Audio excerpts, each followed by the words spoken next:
Our host for this morning, Gerald Brock.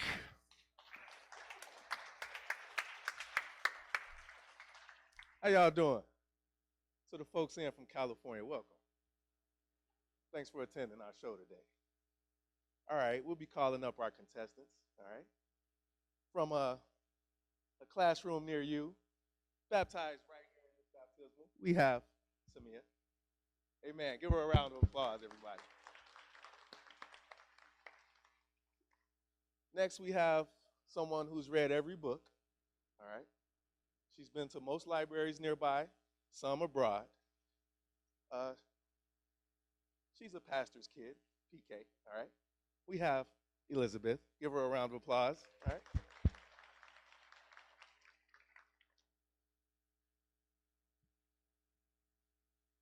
And from nowhere, who did nothing, who's known for, I'm lost for words because this person just hasn't done anything. Y'all see him? Oh, okay. You're not supposed to. Right? If you saw him, it'd be a problem. We'd have to ask you to leave. It's your job to figure out who's responsible for the artwork. All right? This is the actual artwork. For those who can't see that, we have a bigger picture up there, okay? What we're going to do is we're going to open this up to questions. And through the questions, you all are going to determine who actually created the art. All right? All right. Let's ask the contestants some questions. Who's ready? Jenny, what kind of materials did you use to create your art?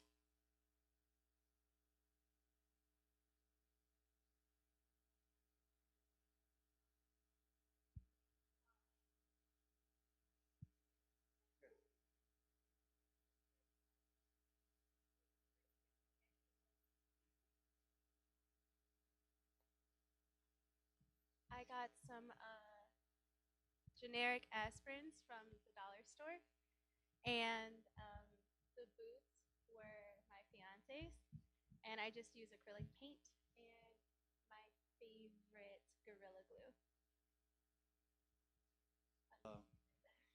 What size are those shoes? What size? I have no idea. Nope, I didn't check. I have another before I did question. the artwork. How many colors are in those shoes? How many what? How many colors are in those shoes? Well, the actual shoe is black, and then I just painted it bright neon orange with acrylic paint. Okay. Actually black. Used acrylic paint. Any more questions? Krista, sorry, I don't know your name. You have to tell everyone your name. Sorry. Hi, I'm Krista. This is for contestant 1 and 3. What was your inspiration for this artwork? I suffer from migraines, and my fiance does too. It's like something that we have in common. So I just decided to express the both of us in something that we have in common in one piece. Okay, so your question was for 1 and 3?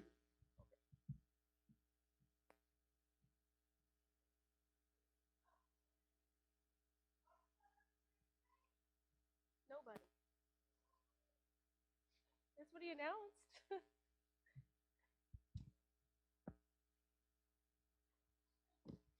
All right. Anybody else? Felicia Dixon, number 2. What brand of boots are those and where did you get them from? I'm not 100% sure what brand they are, but I got them from the, what's that program called in high school? Shoot, I forgot what it was called. The people that practice the Army stuff in high school. I don't remember. ROTC, thank you. My art teacher had an in with the guy who ran that, and he had an extra pair, and so I ran and got them. I want to. Sorry, you gotta say your name. Pam. My name is Pam Marcus. I want to know from 1, 2, and 3, what will you do with the boots? Absolutely nothing. They sit in my basement. What I did do with them is they were part of my high school art exhibit based around the same theme. Right now, after high school, they just kind of sit upstairs on a bookshelf.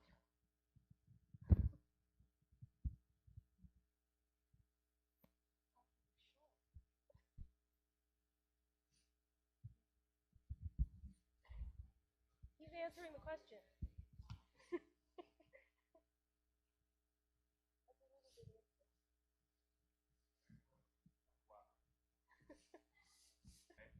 Good morning, Kenny B. Kenny B. Hey, I'd like to know why they closed the gym down yesterday when I was working out. Oh, well, you know what? Can you work out with those boots in the gym?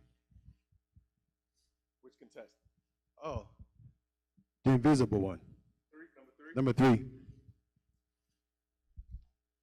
Oh, how we gonna hear the response if you all are talking? Come on.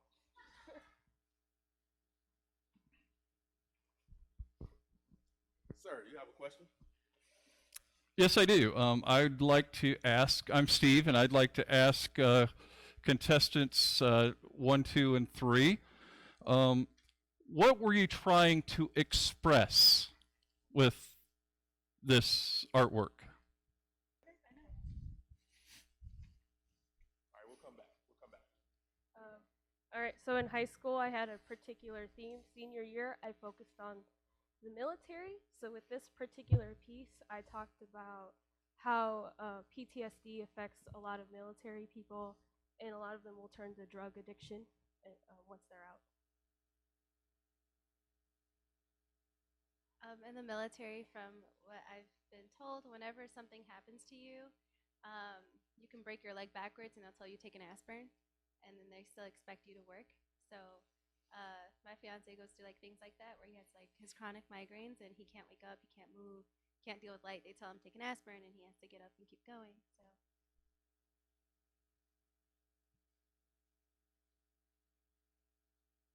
All right. Will the real artist please stand up? Hey,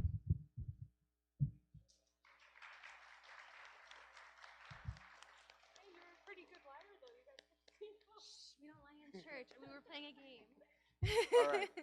Thanks for playing. You cannot go home yet. There's still more to the show.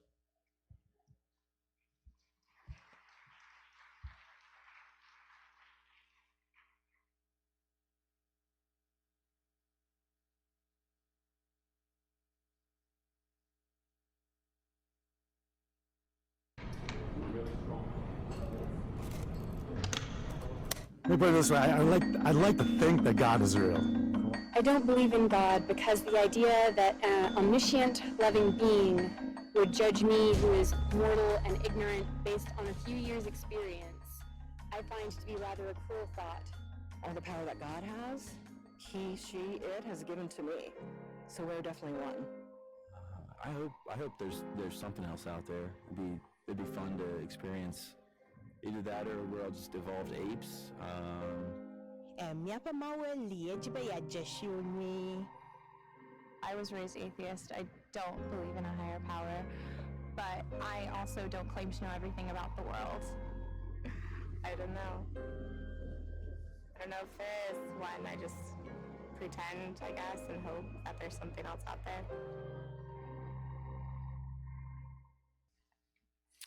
I should have known. You know, you would think that everyone would be absolutely clear that contestant number 3 had not produced the artwork.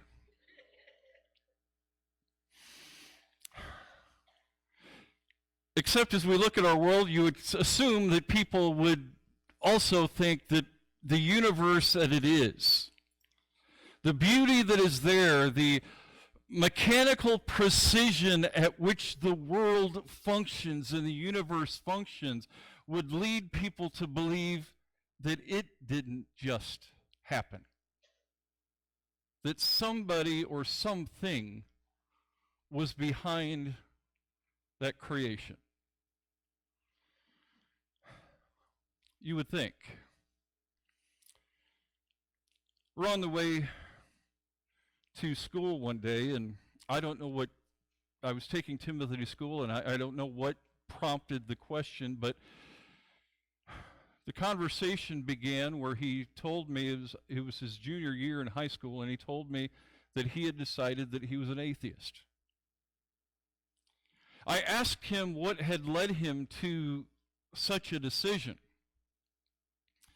And he kind of stumbled around with it, but he finally came up with one particular thing that he was able to ask and say, this is the thing for me.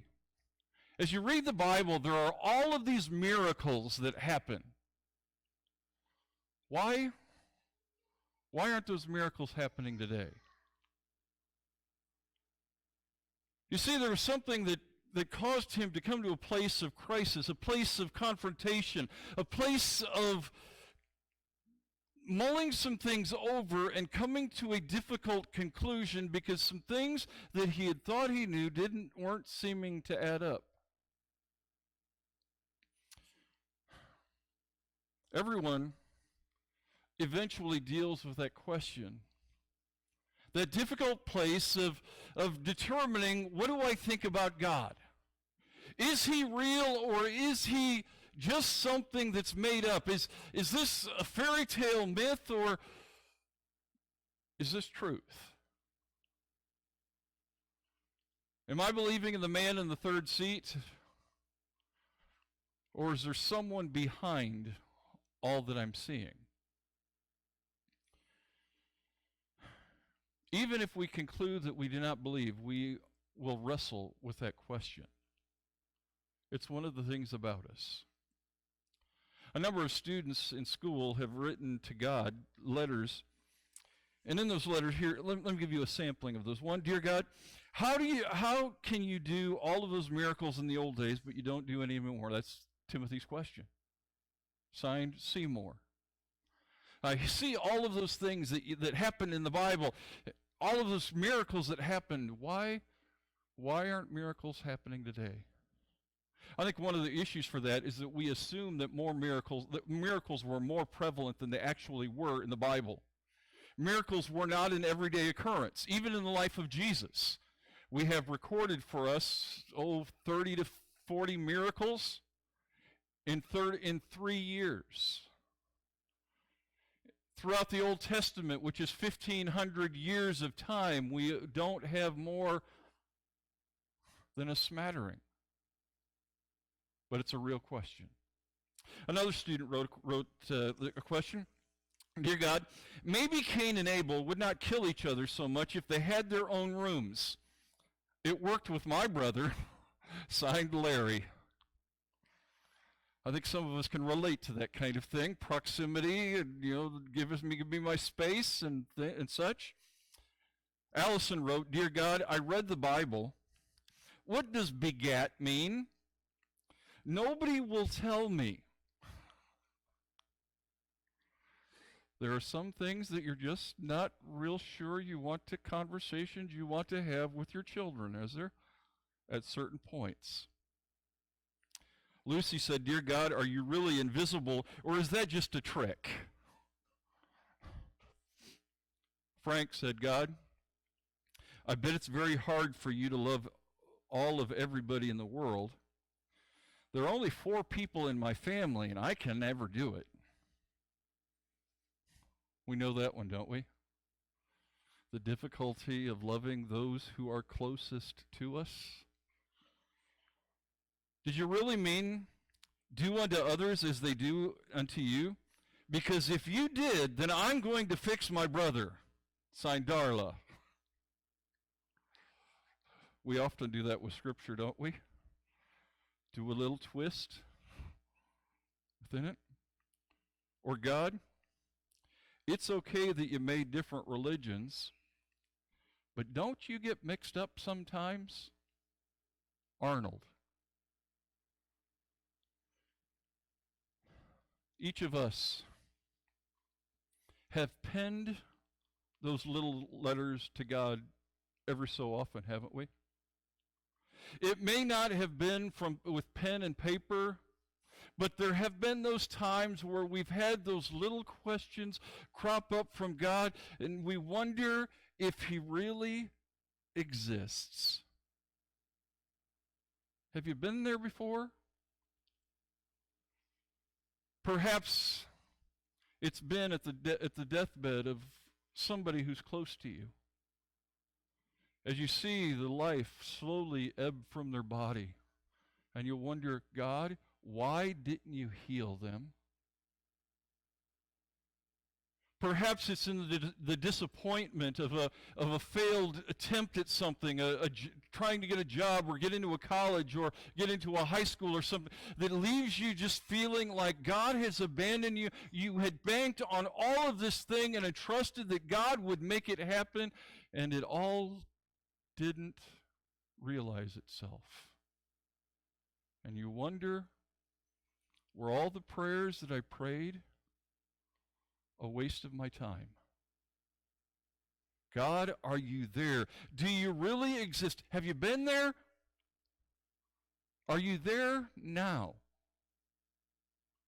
Are you wandering through that place where there is that little wrinkle in the back of your mind saying, I hope it's true. I'm not so sure. I'm wrestling with this.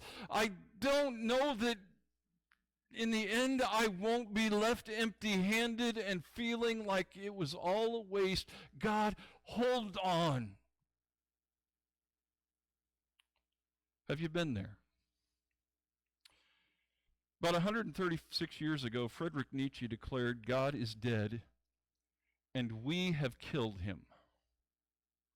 What he was attempting to express was that Enlightenment rationality had reputedly disposed of the need of God. We as humans had arrived at a point of intellectual enlightenment that we no longer needed God to fill in the voids of explanation of how the world came to be and functioned.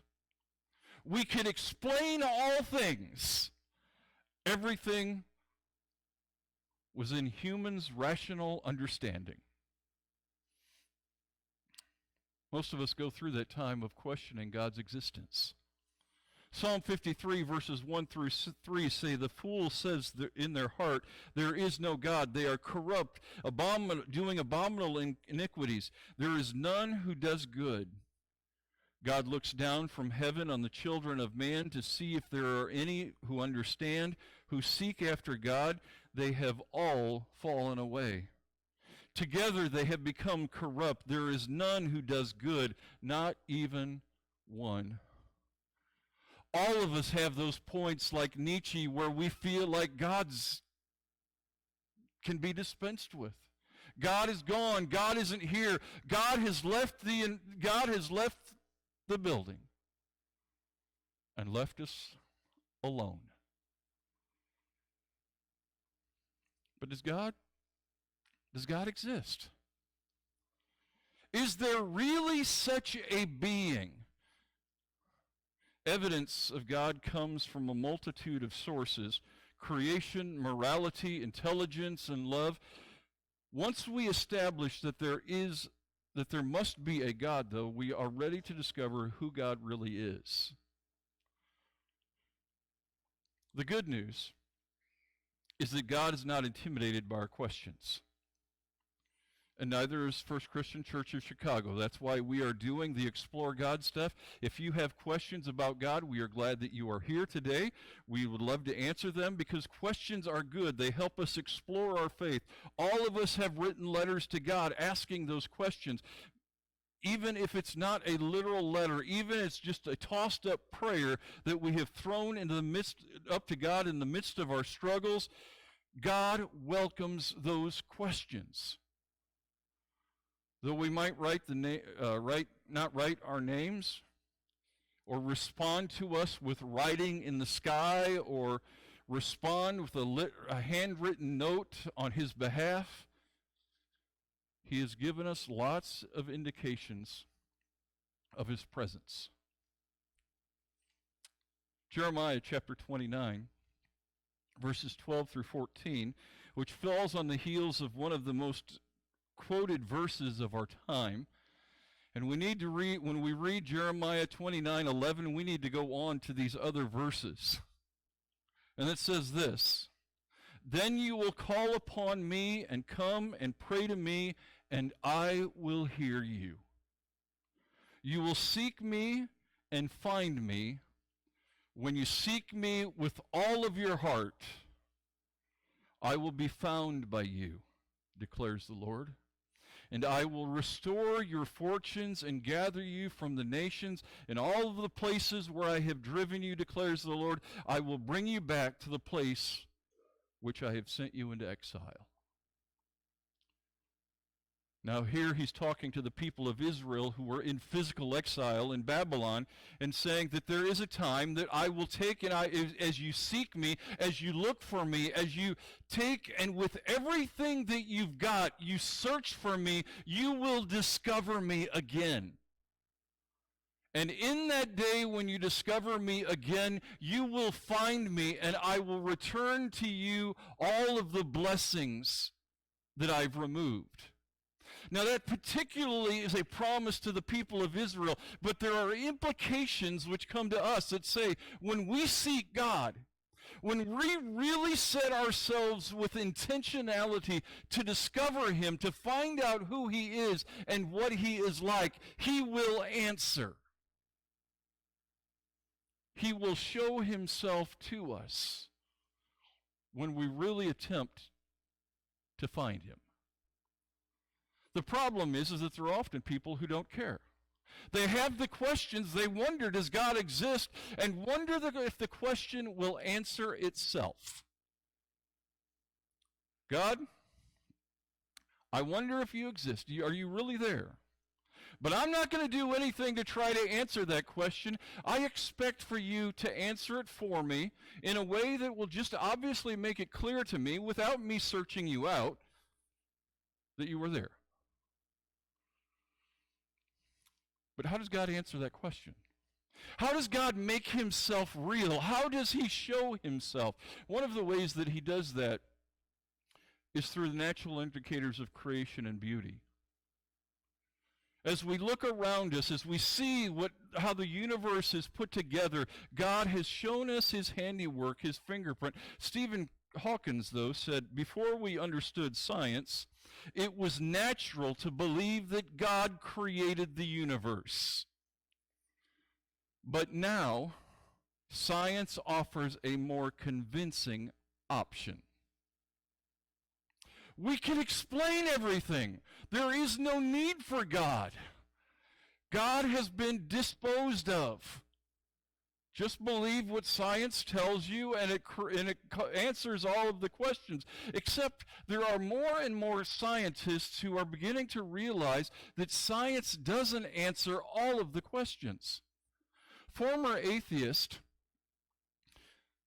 the scientist who mapped the human genome and was later named the director of the National Institute of Health by President Obama, talked of his conversion from atheism to Christianity, and in that he says, I have found that there is a wonderful harmony in the complementary thinking of science and faith. The God of the Bible is also the God of the genome. God can be found in the cathedral or in the laboratory. By investigating God's majestic and awesome creation, science can actually be a means of worship. Krista and I had those kind of conversations when she was in college.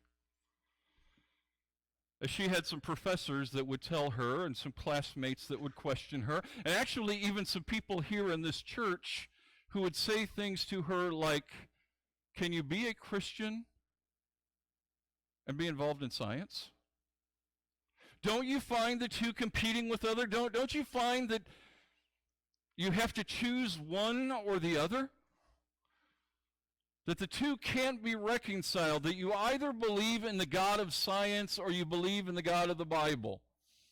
Her and I had numerous conversations as she waded through those questions that were being bombarded at her. And to say, no, there's not competition. what happened is we're trying to answer 21st century scientific questions from a book that's not trying to answer those. From a book that's trying to teach us about faith, not about science.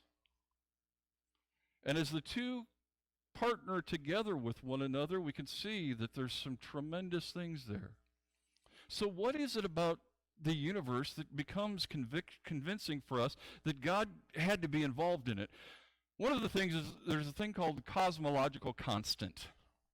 And what it is a number of things that scientists have said have to be true in order for life to exist in any given place.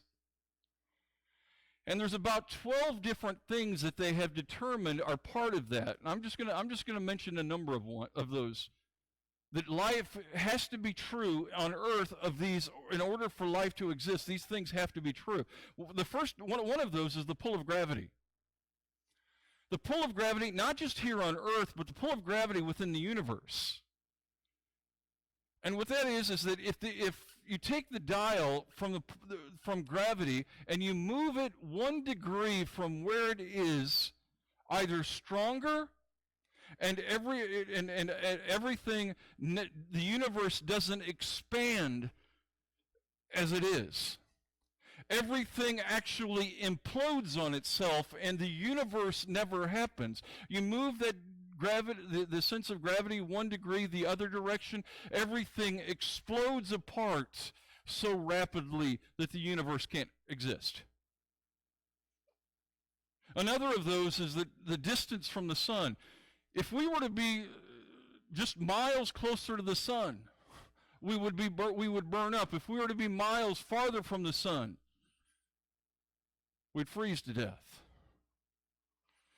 If the earth rotates at a steady pace, and if the rotation speed of the earth was to be any miles faster or any miles slower, we would either be thrown off into space, or again, what would happen is the temperatures, the daily temperatures would have such fluctuations that as the earth is not is not exposed to the sun, that side would become freezing cold and uninhabitable while the earth is rotating. 21-degree tilt of the earth is another. And what they have determined, if you take these 12 settings, all of those settings have to be exactly right in order for the earth, in order for any place to be a place where life can exist. And they have had statisticians figure out what's the probability of any place like that existing. And what they have come up with is the statistical point at which that would happen is 1 in 125 billionths. That is 1 with 125 billion zeros after it. 1 to the 125 billionth.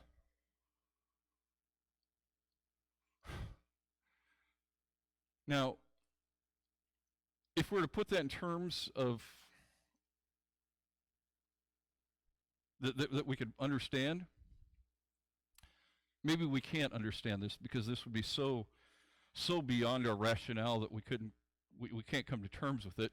But it would be that one of the Cubs baseball teams, the Bulls, the Bears, and the Blackhawks all win the national championship in 1 year. Now, being from Chicago, you guys should realize how remote the possibility of that is happening, especially the condition of a couple of the sports teams this year. It's not real likely. And there we've only scratched the surface of the possibility. Psalm chapter 19, verses 1 through 4 says, "The heavens declare the glory of God. The skies above proclaim his handiwork. Day to day pours out speech, and night to night reveals knowledge. There is no speech, nor are there words whose voice is not heard.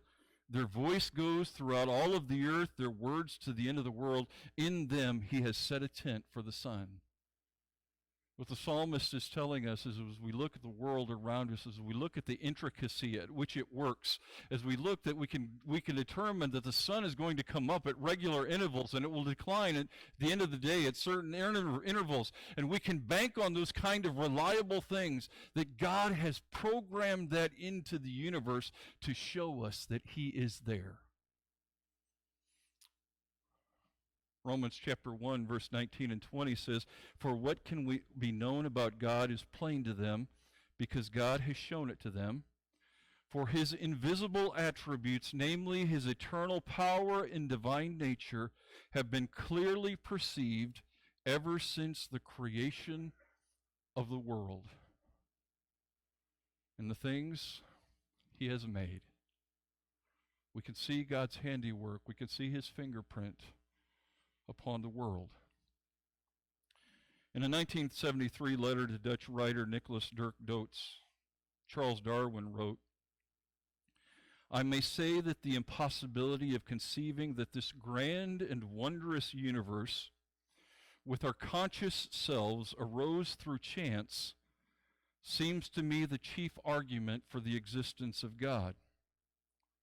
But whether this is an argument of real value, I have never been able to decide. I am aware that if we admit a first cause, the mind still craves to know whence it comes and how it arose. Nor can I overlook the difficulty from the immense amount of suffering through the world. I am also induced to defer to a certain extent to the judgment of the many able men who have fully believed in God." Even in the latter days of his life, after he had supposedly dispensed of God, Charles Darwin was saying, "I still struggle as I look at the world around me, denying that he is there."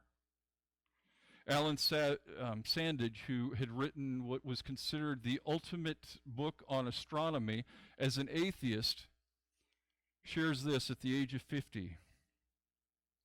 "It was my science that drove me to the conclusion that the world is much more complicated than we can explain by science. It was only through the supernatural that I can understand the mystery of existence." Alan Sandage is not a Christian, but Alan Sandage has become a God believer, a theist. Because the word, as he studied the universe, he said it can't all be by chance. But it's not just as we look at the universe around us that it becomes an explanation that there is a God, there is someone that is real. But there's also the indicator and an ethical indicator that says such things as our conscience and our sense of right and wrong point us to God. Romans chapter 2, verses 14 through 15 say, For when Gentiles, who did not have the law, by nature do what the law requires, they are a law to themselves, even though they do not have the law. For they show that the work of the law is written on their hearts, while their conscience also bears witness, and their conflicting thoughts accuse or even excuse them.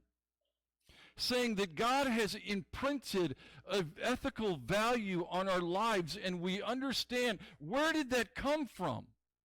We all know inherently that it's wrong to be killed, or to kill, because we know it would be wrong for us to be killed. We would think, if Jincy got mad at me someday and decided to come into the office next door to me and try, it's time to just knock me off. Jincy would have an inherent struggle in that, because Jincy would know that it would be wrong if I came into his office and did it to him. Right?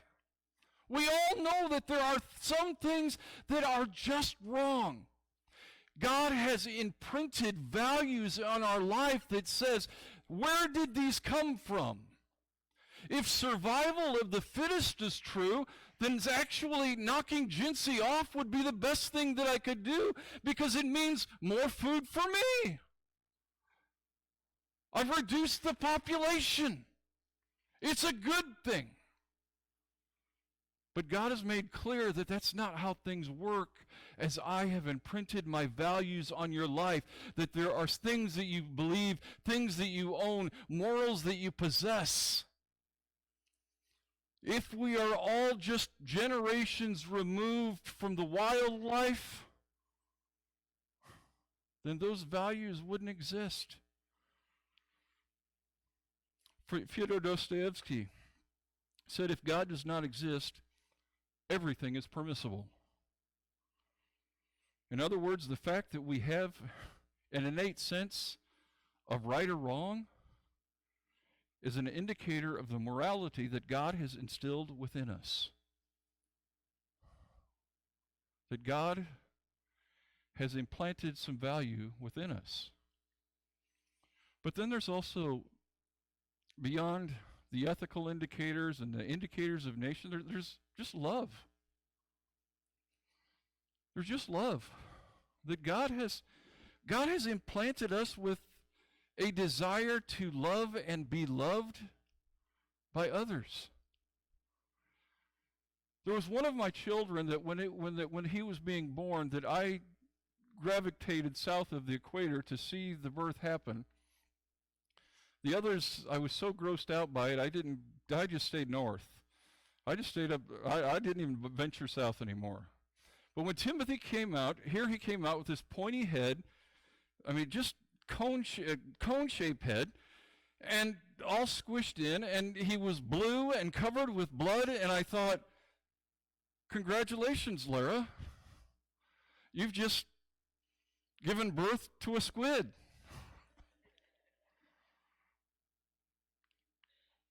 But there was something that as he came out, there was this longing for, there was this love for him that came from nowhere. This desire to express to him his value, to pour life into him, to take care of him. Where does that come from? Where does that feeling that overwhelms us when our children do something right and we have that sense of pride that overwhelms us, where does that come from? That feeling, the feelings that we have for our spouse that rise and fall, when they're at their apex, who brings that about? And who's the one that when it's at its low continues to say, hold on tight, it'll get better? Where does that come from? God is love, and whoever loves is born of God and knows God, for God is love. God has written himself on our hearts through our love for one another. Or what about the desire to help others? What about that desire when we have swap and share to get rid of your stuff at home and bring it here so that people in our community who have less can have the stuff that we have discarded? What about the money that you gave up in giving gifts for one another at Christmas season, but so that you could give money to the 50-50 campaign for Black Box? What good does that do to you? How does that help you survive? It doesn't. It doesn't help you to survive by giving to others. So what is it that gives us that desire to invest in the lives of others? For God so loved the world that he gave. Death even it becomes in itself a window to understanding the reality of God.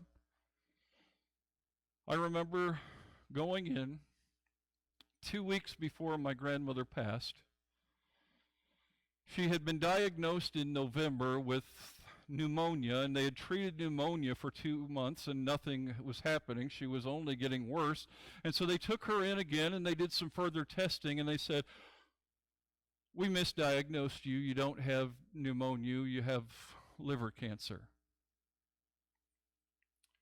And you have 6 weeks to 6 months to live. I remember going in to visit her 2 weeks before she had passed, thinking as I had driven the 8 hours from where we were located at the time to her home so that we could spend the day with her, thinking the worst of what I would find when I got there. She was confined to bed. She could barely move. She was having my mom and others come in and change her diapers and things like that. She would sleep most of the day. But I came in and I visited with her for a bit. And as I visited with her, she made clear, I'm ready to go. I know where I'm going. I know I'm safe. I know I'm secure. I'm going to be with God, and I'm ready to go. Don't cry for me. That someone can look at what would be considered in our world the ultimate time to give up, the ultimate time to wave the white flag, the ultimate time to say, it's over, there is no God, there is no hope in the world, to say, I bravely understand that He's got me, becomes a message to us that says, God is real.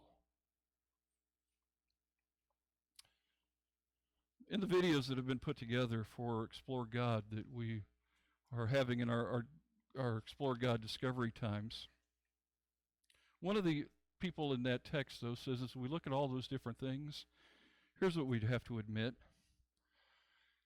I have to admit that science cannot prove God. Neither can science disprove God. God would have to reveal Himself in a way that makes sense to us. I've mentioned a number of ways that God does reveal Himself to us. God does show us Himself. But the ultimate reality is in John chapter 1, verse 14. John describes this, and the Word became flesh and dwelt among us, and we have seen His glory, glory as the only Son from the Father, full of grace and truth. God did come to us and reveal Himself to us in a way that we can understand. God walking in our midst. God being among us. God dying for us.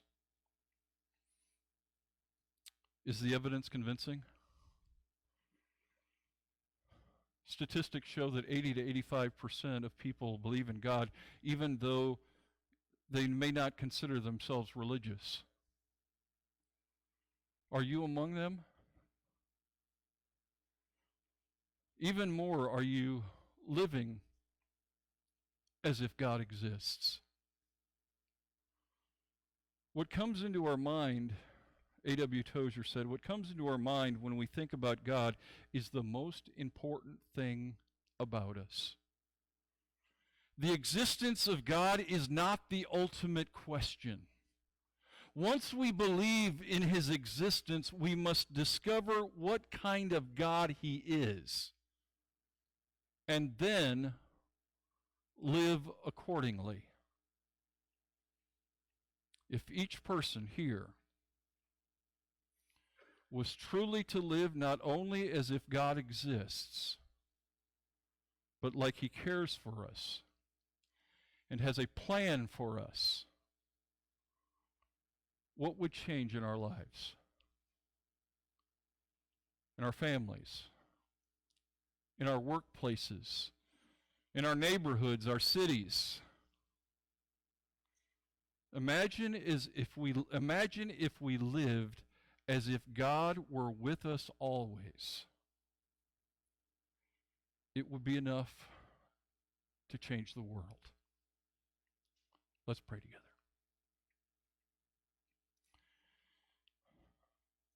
God, we thank You that You have done enough to place Your fingerprint on this universe, in our lives, in the people around us. that we can know you are there if we really look.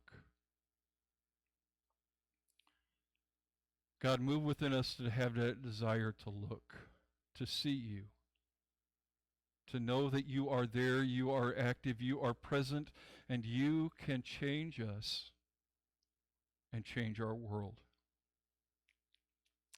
In the name of Christ we pray. And the church said.